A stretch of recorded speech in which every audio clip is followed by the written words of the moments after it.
Comment prévenir les nausées et vomissements associés à la chimiothérapie? Le traitement des nausées et vomissements associés à la chimiothérapie a toujours constitué un thème important en oncologie. Contrôler ces effets secondaires est important pour améliorer la qualité de vie des patients. Les nausées et vomissements associés à la chimiothérapie sont les effets secondaires les plus fréquents de ce type de traitement, et ce sont aussi les plus craints par les patients. Prévenir les nausées et vomissements associés à la chimiothérapie permet d'améliorer la qualité de vie des patients. Cette prévention favorise, qui plus est, une meilleure adhésion des patients au traitement. Même si, de nos jours, on dispose d'un grand nombre d'options pour prévenir les nausées associées à la chimiothérapie, les patients n'y ont généralement pas recours de manière appropriée. Soit parce qu'ils n'ont pas l'habitude, soit parce qu'ils y ont trop eu recours. Les nausées et vomissements associés à la chimiothérapie dépendent du patient et du traitement.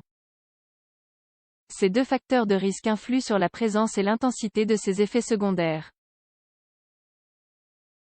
Classement des nausées et vomissements associés à la chimiothérapie.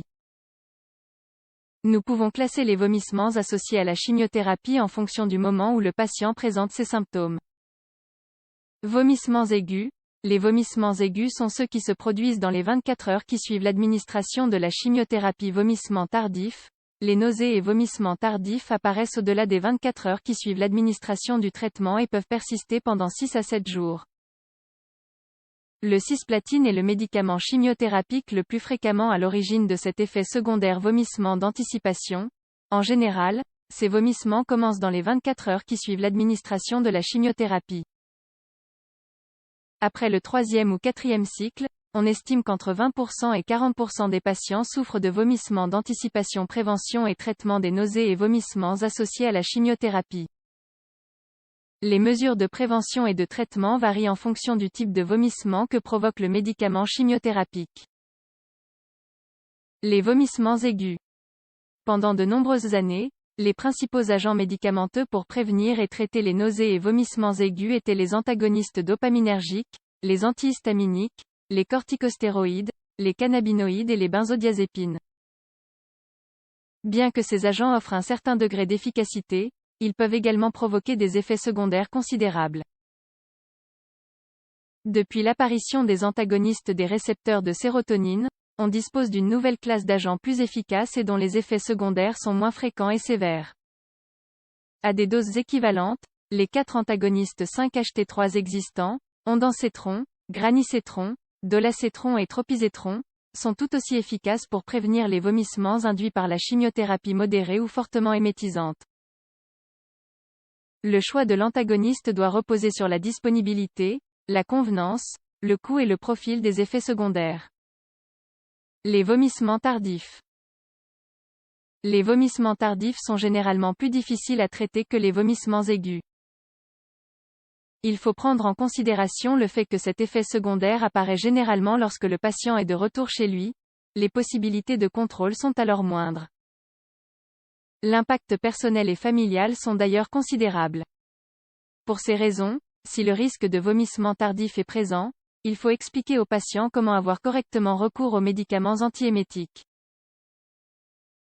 Cela doit avoir lieu avant l'indication du premier cycle de chimiothérapie, étant donné qu'un contrôle adéquat des nausées et vomissements associés à la chimiothérapie diminue le risque de vomissements aigus, tardifs et d'anticipation au cours des cycles suivants. Cela évite ainsi des consultations et une dose supplémentaire de stress inutile. Dans le cas de vomissements tardifs, les médicaments antagonistes des récepteurs de sérotonine ne sont pas très efficaces. Les médicaments corticostéroïdes sont les agents les plus actifs pour prévenir les vomissements tardifs. Le patient doit prendre ces médicaments pendant les 3 à 4 jours qui suivent le traitement chimiothérapique. Par ailleurs, comme c'est le cas avec la prévention des vomissements aigus, la combinaison des agents antiémétiques semble plus efficace que le recours à des agents uniques.